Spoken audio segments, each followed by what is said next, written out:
Si bien es cierto, la acción de cada uno es importante en esto del control en el uso del mercurio, también lo es cómo un país se organiza para planificar sus acciones. Este tema lo abordaremos en el conversatorio siguiente.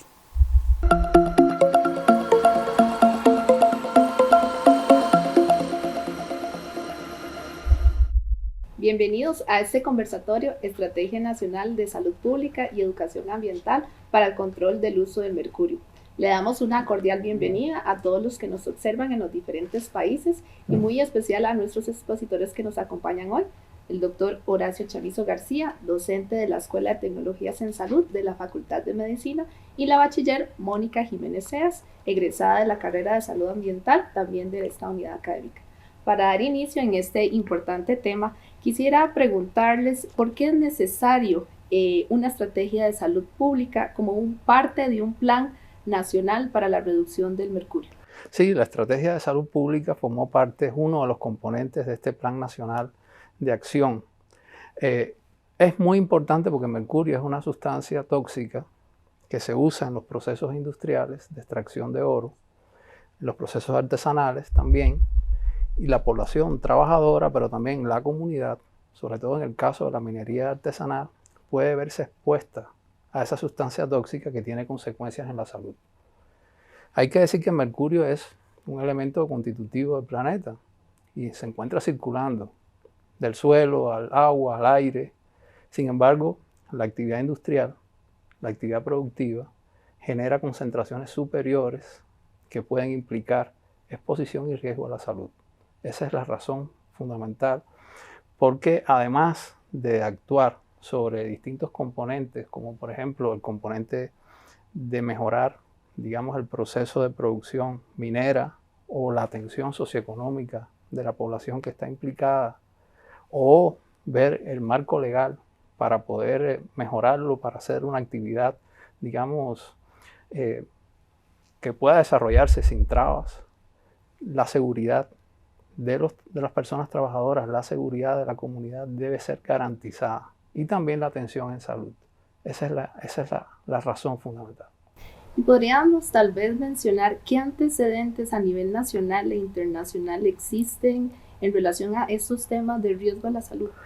Sí, hay importantes antecedentes internacionales porque recordemos el accidente de Minamata el siglo anterior, que desde los años 30, durante varias décadas, se estuvo vertiendo mercurio a la bahía, al ecosistema de Minamata, y como consecuencia de esto ocurrió exposición de la población al metilmercurio, que es una sustancia que contiene mercurio, pero está en los tejidos grasos de los animales, en este caso el pescado que se consumía allí, y esto trajo como consecuencia decenas y hasta cientos de personas diagnosticadas con un síndrome neurológico llamado síndrome de Minamata. Ese es el antecedente más notable, digamos, a nivel internacional. Claro, por efecto de la bioacumulación de la bioacumulación y la biomagnificación del mercurio en el ecosistema. El ser humano forma parte del ecosistema, se tiene que alimentar, tiene que tomar agua, tiene que respirar. Y en este caso, pues hubo afectaciones a la salud muy importantes que después de varias décadas fue que se vino a comprender esto de una manera más detallada. Muchas gracias.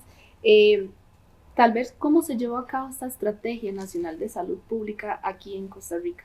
Bueno, la estrategia se basó en la metodología planteada o la guía paso a paso que desarrolló la Organización Mundial de la Salud. Esta metodología también fue validada por el Comité Ético Científico de la Universidad de Costa Rica y se generó en 3 grandes bloques. Uno primero, diagnóstico, que encerró el estudio del contexto para conocer los determinantes sociales de la salud y así dar una respuesta más íntegra a la problemática que existía en la zona MAPE o de minería. Un segundo instrumento fue una evaluación de capacidad institucional en la que aplicamos una serie de entrevistas a instituciones y organizaciones en varios niveles de gestión, nacional, regional y local, que nos permitieron conocer la capacidad de respuesta que tenían las instituciones y los instrumentos vigentes que habían en la actualidad para realizar precisamente esa respuesta ante la compleja exposición y la problemática en salud. Y una tercera fase diagnóstica fue la evaluación rápida de salud, que nos permitió estar más en contacto con la comunidad, más en contacto con los funcionarios a nivel local, para conocer los principales problemas de salud, ver cuál era la percepción de la población ante esta exposición y otros peligros que se lograron identificar, y además ver qué tan capacitado estaba el sistema de salud de atención para trabajar la problemática. Una segunda fase fue básicamente tomar todos estos componentes y convertirlos en una estrategia de salud pública, y la tercera, que era la validación como tal, que se realizó en un taller nacional con todas las partes interesadas, y ahí se generaron unos pequeños ajustes para que fuese aprobado por todos y todas. Usted menciona las instituciones, ¿verdad? La aplicación de este instrumento a algunas instituciones de Costa Rica. ¿Podría mencionarnos cuáles instituciones se refiere? Bueno, fueron instituciones de varias, como les comenté, habían muchos determinantes de la salud. Entonces se incluyeron instituciones de índole ambiental, como el Ministerio de Ambiente y otras direcciones específicas. También se incluyeron instituciones del Ministerio de Salud, como también clínicas, hospitales encargados más a nivel regional y local. Y por último, se incluyeron academias, no sé si recuerda otros organismos internacionales también. Claro, la academia muy importante, ¿verdad? Las universidades. Sociedad civil. Sociedad civil, la comunidad minera como tal. Mónica, algo que usted dijo y que creo que es muy importante es la participación de las instituciones del país en la construcción de esta estrategia nacional. Tal vez si nos pudiera mencionar, o el doctor Horacio, cuál fue la participación específicamente del sector academia, la Universidad de Costa Rica. Sí, este proyecto de desarrollo de la estrategia de salud pública se realizó en el marco de un convenio firmado entre el rector de la Universidad de Costa Rica y la ministra de Ambiente y Energía. Nosotros desde la Escuela de Tecnologías de Salud, desde el Departamento de Salud Ambiental, diseñamos este proyecto y bueno, pues lo desarrollamos porque es un componente importante del Plan Nacional. Pero es un proyecto conjunto, MINAE, Ministerio de Ambiente y Energía, Universidad de Costa Rica, pero participan también múltiples actores como el Ministerio de Salud, la sociedad civil. Entonces, tiene una gran riqueza participativa. Sí, claro, porque para que el abordaje sea integral, tiene que estar en todas las fases, toda esta red de actores que posteriormente van a ejecutar la estrategia. Entonces ellos estuvieron enterados de todas las fases del desarrollo de la estrategia. Claro, y como directora del Departamento de Salud Ambiental hemos apoyado este proyecto de investigación, donde claramente vemos una participación esencial de los docentes, como el doctor Horacio, y de los estudiantes. Y algo muy importante que señalar es la participación de estudiantes que ya están haciendo trabajos finales de graduación asociados a estos proyectos de investigación. Tal vez nos pudiera señalar cuál ha sido esa participación estudiantil en el diseño de investigaciones en esta línea de mercurio. Sí, bueno, tenemos estudiantes que están en este momento ejecutando trabajos finales de graduación que tienen como tema el mercurio, sobre todo para valorar qué nivel de toxicidad puede tener y cómo esto puede afectar la salud. La contribución de ellos es importante porque va a ayudar a redondear los hallazgos que este mismo proyecto en conjunto con el Ministerio de Ambiente ya han producido. Entonces, eso hace que los estudiantes, sus resultados puedan incorporarse directamente pues, a la solución de problemas nacionales. Sí, muy importante tema para la salud ambiental y viene a abrirnos una línea de investigación muy marcada en nuestro Departamento de Salud Ambiental. Es básico definitivamente que los proyectos de investigación que se gestan desde las unidades académicas hagan un asocio, ¿verdad?, con la docencia y evidentemente pues, con las diferentes áreas sustantivas de nuestra universidad. Tal vez quisiera conocer cuáles son los hallazgos de investigación, ¿verdad?, que se han dado sobre todo en esta fase diagnóstica que usted hablaba en la construcción de esta estrategia de salud pública. Bueno, como se comentó al inicio, nosotros trabajamos en varios productos diagnósticos. Entonces, los primeros hallazgos fueron relacionados al contexto. Ahí hallamos algunos determinantes sociales que se vincularon a la respuesta o la capacidad de respuesta que tenía la población ante la exposición al mercurio y relacionado también todo esto con la vulnerabilidad social. Entre ellos, la población tenía niveles o bajos niveles de instrucción académica. También sus empleos se concentraron en operaciones elementales que normalmente son empleos más riesgosos, con menos garantías o con menos protección social, ¿verdad? Y también se hallaron algunas prácticas como el consumo de alcohol para celebraciones, ¿verdad? Cuando se hallaba mucho oro en las minerías y todo esto.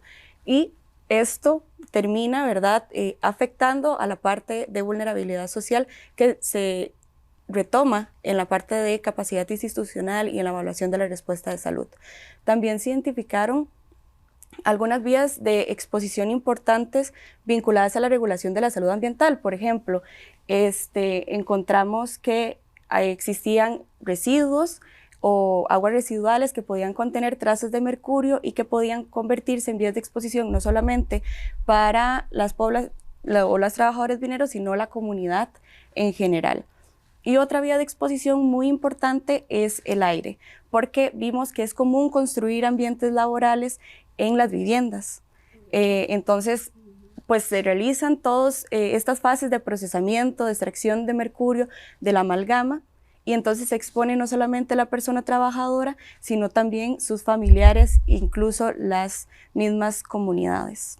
No sé si nos comentas un poco de... sí, vale la pena ahí adicionar que no hay uso de medios de protección personal durante la fase extractiva del mercurio en los túneles, porque esta es una explotación subterránea. Es decir, ¿y por qué no hay equipos? No la utilizan, esa es una pregunta importantísima, no la utilizan por esto que acaba de mencionar Mónica, es decir, no hay un conocimiento claro, preciso sobre cómo el mercurio puede ingresar al organismo humano y cuáles son los impactos que puede generar en la salud. Hay una subestimación del riesgo por parte de los mineros. Entonces tenemos que puede haber contaminación en el agua. ¿Por qué? Porque como parte del mismo procesamiento del material rocoso, cuando se añade el mercurio, esos residuos pueden ingresar a la red fluvial y pueden ir al agua de consumo humano. No hay un conocimiento preciso en este momento sobre las concentraciones de mercurio que puede haber en el agua para consumo humano. Eso es uno de los temas que hay que... Pero está presente en el ecosistema. Está presente en el ecosistema y puede contaminar el agua para consumo humano. Los residuos que son peligrosos porque ya tienen contacto con los sólidos, me refiero, porque ya tienen contacto con mercurio, se incluyen en la cadena de gestión integral de residuos ordinarios o valorizables y no se manejan como un residuo peligroso.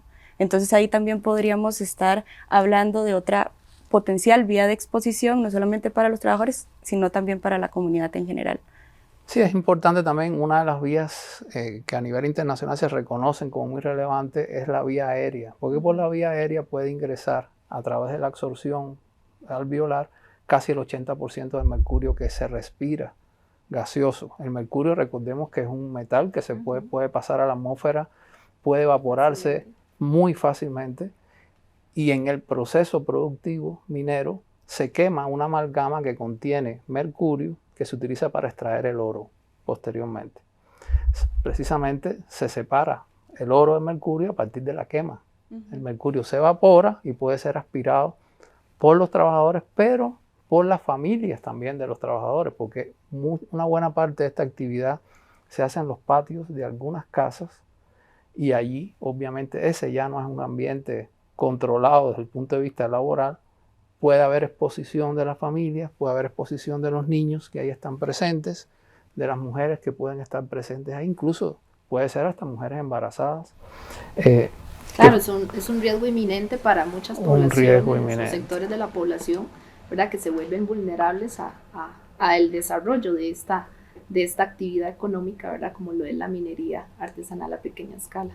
Además que la minería, bueno, hallamos en los sitios de trabajo que hay una multiexposición a peligros, porque entonces encontramos peligros físicos, de caídas de objetos, peligros mecánicos de alzar objetos pesados, ¿verdad? Cargar las bolsas con todo el material que se extrae, químicos, como dijo don Horacio, hay una exposición incluso dentro de las minas a gases que puede liberar la tierra, pero también luego en la parte de procesamiento tenemos la exposición de la quema del mercurio, y si ahí añadimos que esta combustión se realiza con materiales como leña, entonces agregamos otros contaminantes como material particulado que se estarían inhalando, ¿verdad? Entonces es una multiexposición y pues los riesgos van a variar dependiendo de la fase, pero ahí están, y si no se perciben, ellos no se van a proteger de eso.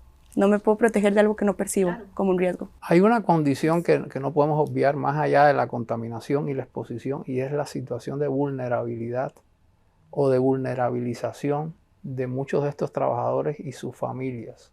¿Por qué? Porque muchos de ellos son personas inmigrantes que ingresan al país desautorizadamente, se incorporan a esta actividad y entonces no tienen la posibilidad de acceder al seguro de salud.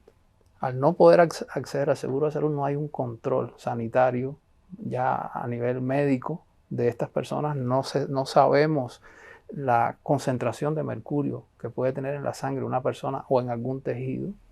No hay un seguimiento de las consecuencias que se pueden dar a nivel epidemiológico, como puede ser, digamos, enfermedades neurológicas degenerativas ya al final de su vida, de su carrera de esta persona. Claro, porque son efectos a largo plazo. A largo plazo, pero recordemos que el mercurio tiene efectos teratógenos, es decir, en los niños que nacen como consecuencia de la exposición de sus madres en ambientes que no son seguros. Y aquí tampoco hay un seguimiento de este problema que pudiera estar afectando esta zona también. De hecho, nosotros obtuvimos algunas evidencias que, si bien no podemos atribuir directamente a la exposición a mercurio, porque se necesitan estudios más confirmatorios a nivel individual de las personas, sí nos encontramos que hay un exceso de adecuaciones curriculares en niños de la zona, significativas y no significativas, y hemos visto también algunas otras enfermedades sobresalientes que, cuando las comparamos con su contexto inmediato regional y con el contexto nacional, se encuentra muy por encima significativamente de esos promedios nacionales y locales, lo cual nos hace sospechar y nos llama mucho la atención. Esto debe ser conocido por las autoridades, debe ser investigado, debe ser vigilado, controlado como parte de la estrategia de salud pública. Sí, parte de esos eventos era precisamente, por ejemplo, trastorno bipolar afectivo o enfermedades ya respiratorias como neumonías, ¿verdad? Pero es importante destacar acá que hay muchos otros eventos en salud que están vinculados a la exposición al mercurio, pero ahorita en la actualidad no están bajo la lupa del sistema de vigilancia epidemiológica. Por tanto, no tenemos evidencia para estudiarlos. Entonces, bueno, esto es un vacío que se encuentra y que viene a completar, digamos, o rellenar ese vacío la estrategia de salud pública. No, y ustedes han mencionado en general hallazgos sumamente importantes, ¿verdad?, en la construcción del diseño de esta estrategia, y que sin duda, como dice el doctor, tenemos que posicionar y darlos a conocer en el contexto, en los diferentes espacios, con las comunidades, con los sectores vulnerables, para ver de qué forma podemos minimizar este alto riesgo que están teniendo todos estos sectores de la población. Quizás en términos de diseño de la estrategia, me gustaría conocer qué aspectos resaltaron en ese diseño, ¿verdad?, en la construcción de la estrategia nacional. Sí, precisamente esto que señalaba Mónica del desconocimiento epidemiológico es el primer elemento que, incluso desde los mismos actores con los que nosotros estuvimos conversando, es un reclamo prácticamente. Es decir, no tenemos conocimiento epidemiológico, ambiental, toxicológico, ambiental, de lo que está sucediendo con la contaminación y la exposición al mercurio y los riesgos, mucho menos los riesgos a la salud. Y esto es porque las personas no se incorporan a los servicios de salud, no se conoce. Vamos a decir, es un problema que puede estar oculto porque no hay un abordaje desde la institucionalidad del Estado, porque precisamente no es una actividad que está legalizada en el país, y esto lleva a que se mantenga en la oscuridad. Sí, en un anonimato que todo el mundo desconoce. Es por eso que nosotros estamos planteando en la estrategia como primer elemento que hay que fortalecer el conocimiento epidemiológico y debe haber, digamos, investigación epidemiológica ambiental desde las mismas autoridades sanitarias que hacen rectoría, regulación, pero también desde los servicios de salud. Sí, de forma articulada con los diferentes sectores y la academia, por supuesto, que viene a contribuir, ¿verdad?, en estos hallazgos y en estos importantes resultados. Sí, porque los instrumentos existen, pero parece que no se incluye bien el enfoque de la actividad minera y sus exposiciones o riesgos laborales. Bueno, yo quisiera agradecerles por este conversatorio, este interesante conversatorio que de verdad posiciona un tema tan relevante para el país, para el mundo incluso, ¿verdad?, en un tema que sin duda para la salud ambiental es eminente y que sabemos que tenemos que trabajar muchísimo, ¿verdad? Tenemos muchos desafíos en este tema del mercurio y bueno, que sin duda este gran insumo que ustedes han trabajado desde esta investigación va a aportar muchísimo al país de Costa Rica. Desde la Escuela de Tecnologías en Salud de la Facultad de Medicina de la Universidad de Costa Rica queremos agradecer por este espacio, no sin antes invitarles para que continúen viendo este tipo de actividades tan importantes y por supuesto posicionando la salud ambiental en los diferentes rincones de este planeta. No es lo mismo avanzar sin rumbo que avanzar con una ruta o un camino. Hoy Costa Rica nos enseña cuál es el camino a seguir y estoy segura que igual que este país, otros países están desarrollando su plan. Acompáñenos para conocer más de este tema en otros conversatorios.